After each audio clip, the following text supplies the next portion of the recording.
Bonjour à tous et bienvenue sur ce nouvel épisode du Training Talk, le podcast où je vous parle d'entraînement et de préparation physique et où je vous donne mon point de vue sur ce que c'est de s'entraîner correctement ou de s'entraîner mieux, mais également où je vous raconte mon parcours et mes aventures de sportif. Aujourd'hui, je vous parle de la roue de la performance. Je vous avais teasé sur les réseaux sociaux, je vous avais posé des questions, je vous avais demandé si vous saviez ce que c'était. C'est plutôt un concept que je n'ai pas inventé parce que j'invente rien, mais auquel j'ai réfléchi et je me suis dit, ok, ça c'est les 3 points qui, chez un sportif, peuvent faire la différence. C'est ce qui a le plus d'impact sur votre performance sportive. Évidemment, quand je vais vous les citer, vous allez me dire, ah ouais, mais il y a ça aussi. Moi, je considère qu'il y a cette partie-là également qui est hyper importante. Et je pense que personne n'a tort. Tout le monde a un peu raison.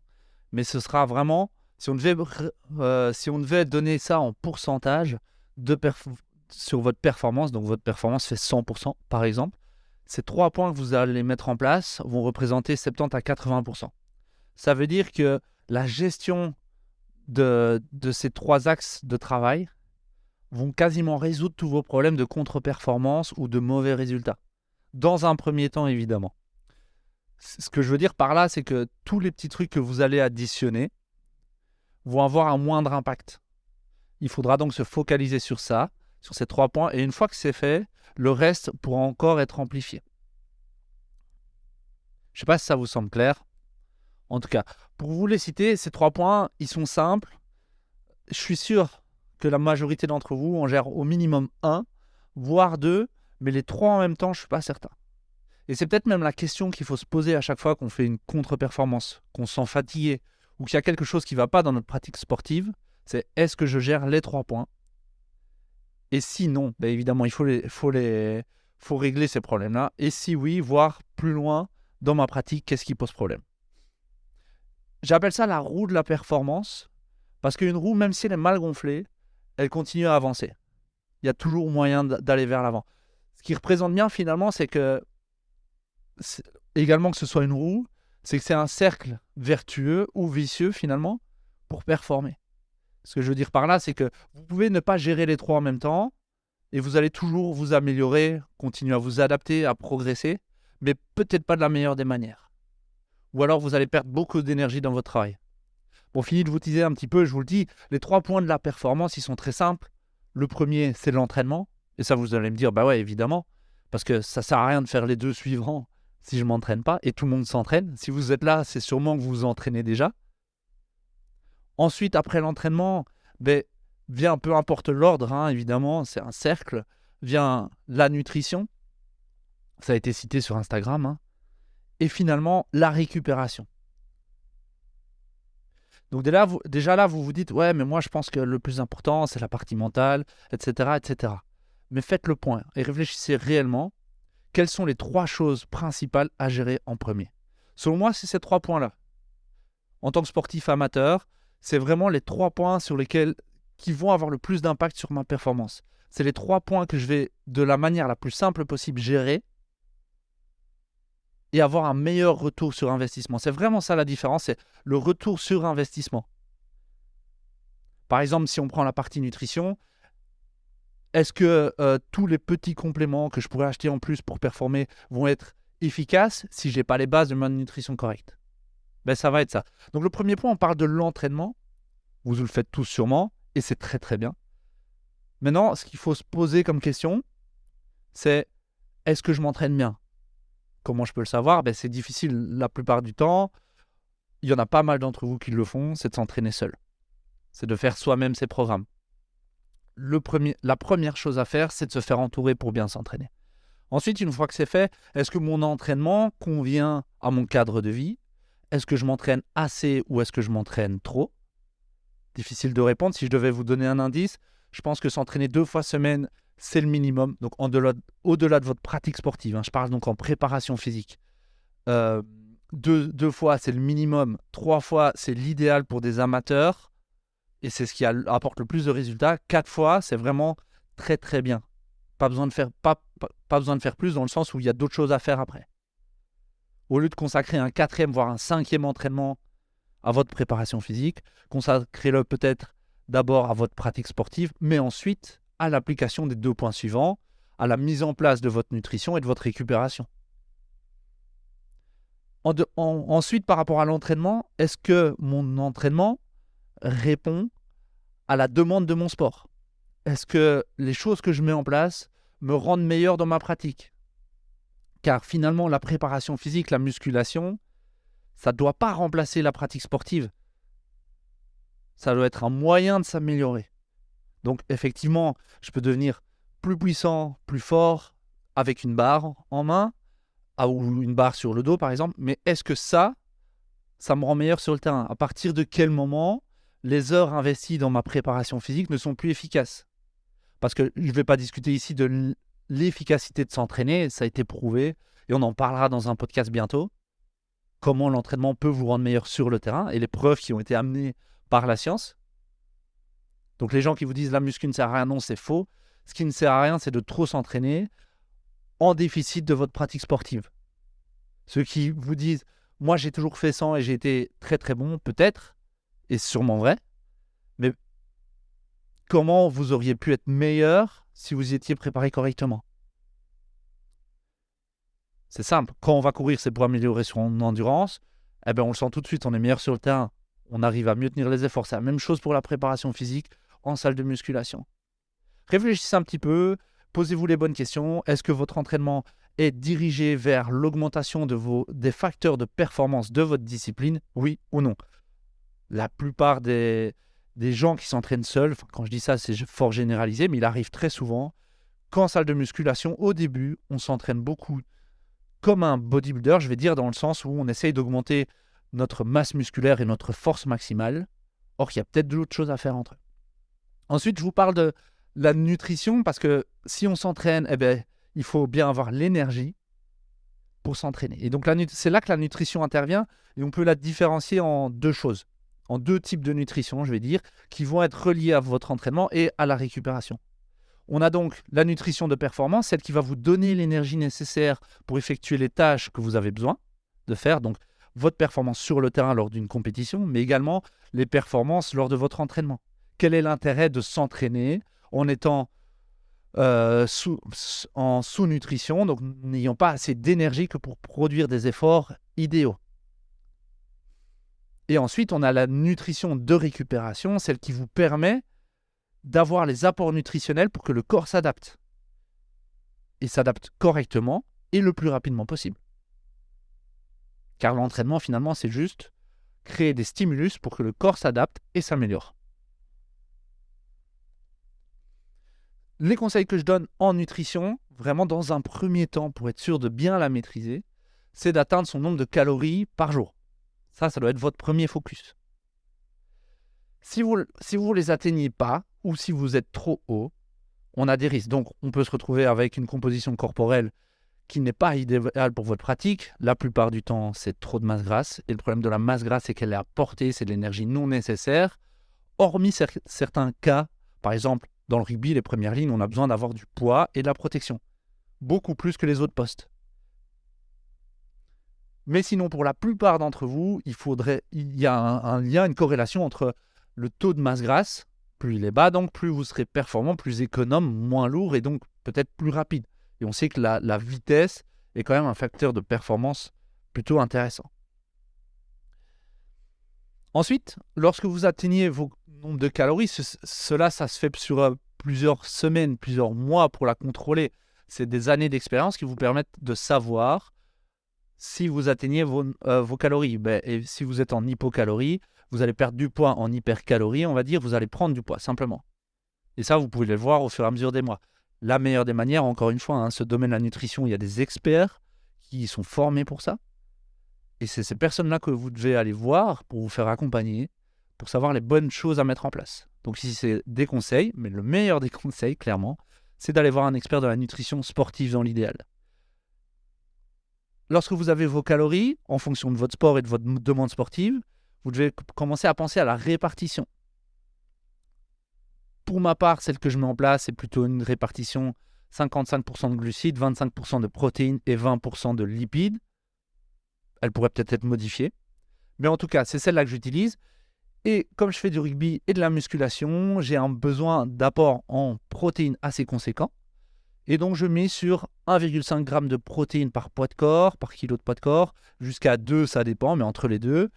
Et ça va me donc, ce résultat-là, par exemple, moi, je fais 85 kg, ça me donne 170 grammes maximum de protéines par jour à atteindre, et ça va définir les 25% de mon apport calorique.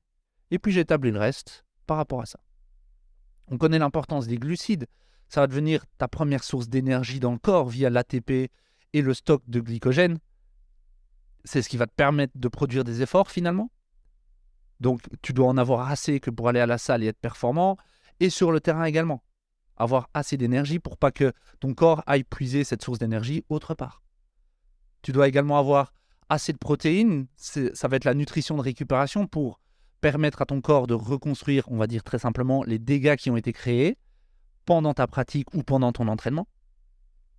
Et également, on doit penser aux lipides qui vont avoir un rôle important dans non pas la construction, on va dire la construction des hormones, la production, des hormones de ton corps qui peuvent être très importantes. Donc c'est un équilibre à avoir, mais une fois que tu as ça, tu as déjà une très bonne base. Pense pas à savoir à quel moment tu les prends, quand tu les prends, comment tu les prends. Pense déjà à gérer ça, ton nombre de calories et ta répartition de base. Et puis tu peux voir ce que tu peux améliorer. Est-ce que tu peux améliorer les timings? À quel moment dans ta journée? Qu'est-ce que tu peux prendre en plus? Est-ce que la créatine c'est intéressant? Est-ce que les BCAA sont intéressants?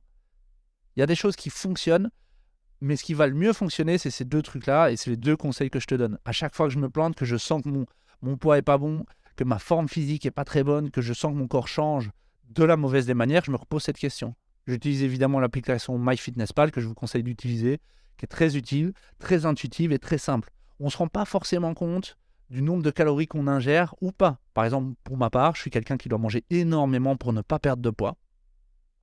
Et dans le rugby, ça reste intéressant d'avoir un poids assez conséquent pour les impacts, pour la production de force, etc. Eh bien, des fois, je me dis, j'ai l'impression d'avoir mangé énormément, je me resserre, etc. Et finalement, sur ma journée, c'est pas du tout ça. Et sur ma semaine, ça allait encore moins. Et sur le mois, encore pire. Et sur l'année. C'est comme ça que vous devez voir les choses. C'est pas du jour 1, à chaque fois jour 1, jour 1, jour 1. Non, les jours, ils s'accumulent, les semaines s'accumulent. Et c'est là que les choses font la différence. Et finalement, ce troisième point de cette roue, ça va être la récupération. Et vous le voyez tout de suite, on y est déjà, vous le sentez, les 3 points sont interliés évidemment. L'entraînement va vous demander de récupérer et la nutrition va vous le permettre et la récupération va vous permettre de vous entraîner mieux. L'entraînement, il sert principalement, on va pouvoir attaquer cet angle de la récupération, de plusieurs angles. On va avoir la récupération directe après une séance.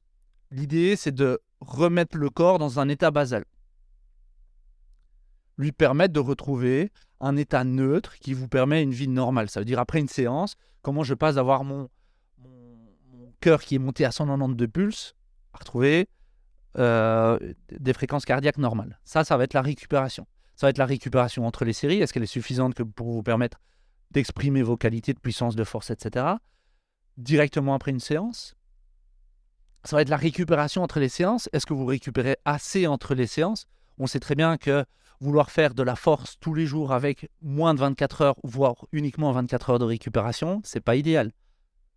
Il y a des études qui montrent, même si on va rester prudent par rapport à ça, qu'il peut y avoir des interférences, qu'il pourrait y avoir des interférences dans les entraînements. Là, on est déjà à un autre niveau.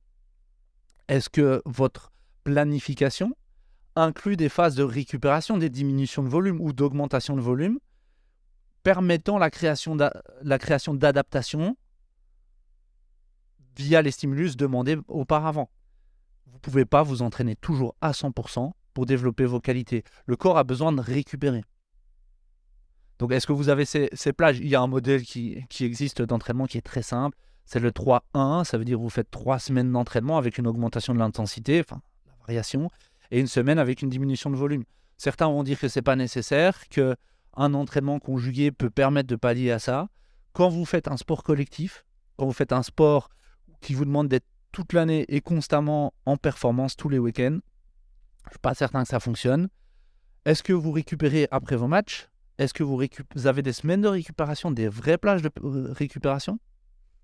Donc ça déjà, ça fait partie de votre préparation physique. Est-ce que votre préparation physique inclut des moments de récupération pour avoir des pics de performance? Ou également, est-ce que votre entraînement prend en considération la fatigue? Parce que c'est normal d'être fatigué quand on s'entraîne. Il y a des périodes qui sont faites pour ça, pour se fatiguer, pour provoquer un stimulus d'adaptation au corps, pour qu'il s'améliore. Ensuite, est-ce qu'on parle là de la récupération pure? Qu'est-ce qui est mis en place? Qu'est-ce que vous mettez en place pour mieux récupérer? Mieux récupérer, ça va vous permettre de mieux vous entraîner. Imaginez le lundi, vous faites une séance très très intense. Vous avez encore toute la semaine où vous devez vous entraîner. Un sommeil pourri, une hydratation pourrie et une nutrition pourrie. Il n'y a aucune récupération. L'entraînement suivant, vous allez le faire à 70-80%. Et vous accumulez. Il n'y a aucune adaptation qui se fait, c'est de la fatigue non nécessaire. Une bonne récupération, ça va vous permettre d'enchaîner les efforts, d'enchaîner les entraînements de bonne qualité et d'arriver le jour J en étant performant. Pour bien récupérer, il y a 3 points à respecter qui sont primordiaux et c'est encore une fois comme la roue de la performance, c'est ceux sur lesquels vous allez avoir le plus d'impact et qui vont être votre meilleur investissement avec le meilleur retour. Le premier, le plus simple pour moi, c'est l'hydratation.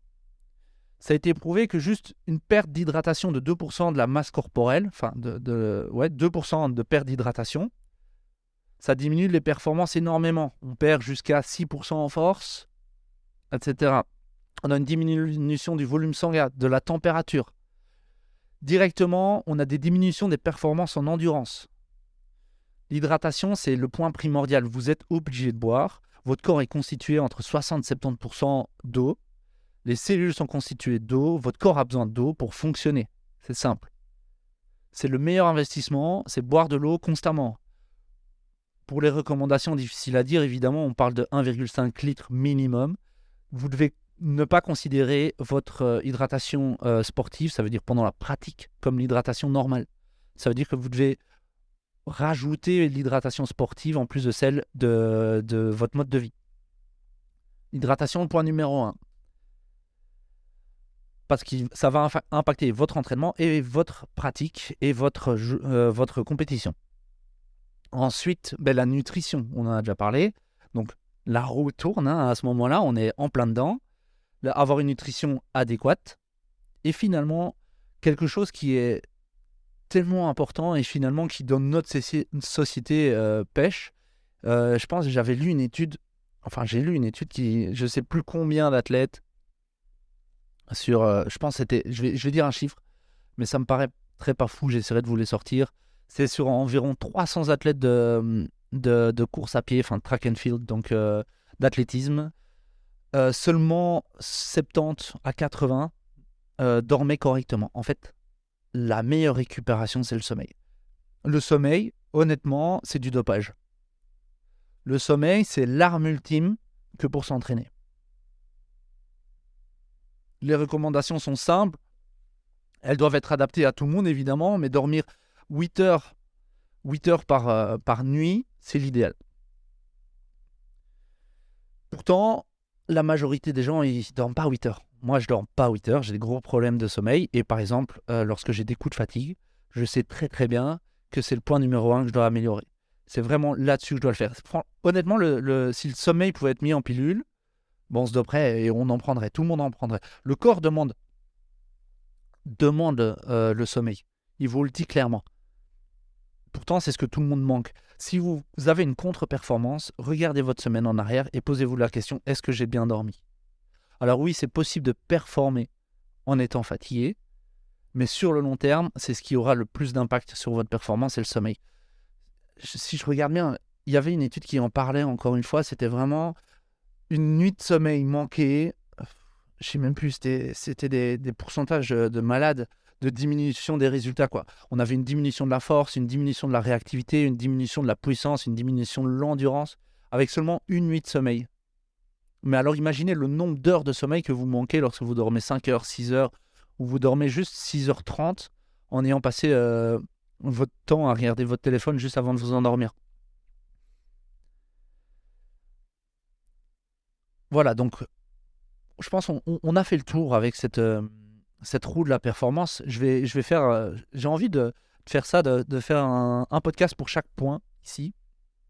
Essayer de les développer de manière plus profonde. Mais pensez-y, lorsque vous avez des grosses compétitions importantes, lorsque vous voulez atteindre des gros objectifs sportifs, lorsque vous avez envie de vous améliorer et qu'on commence à vouloir vous vendre des produits miracles, des méthodes miracles, euh, ou alors de vous dire vous devez vous entraîner plus. En fait, peut-être pas. Peut-être que vous devez juste être plus intelligent dans les choses que vous faites. Donc, il y a une phrase en anglais qui dit train smarter, not harder. Ok pour l'accent. Donc, entraînez-vous plus intelligemment et non pas plus dur. Eh ben, c'est la même chose. Gérez ces 3 points-là. Essayez de les gérer pendant 1 mois, 2 mois, 3 mois. Et puis, on voit ce qui se passe.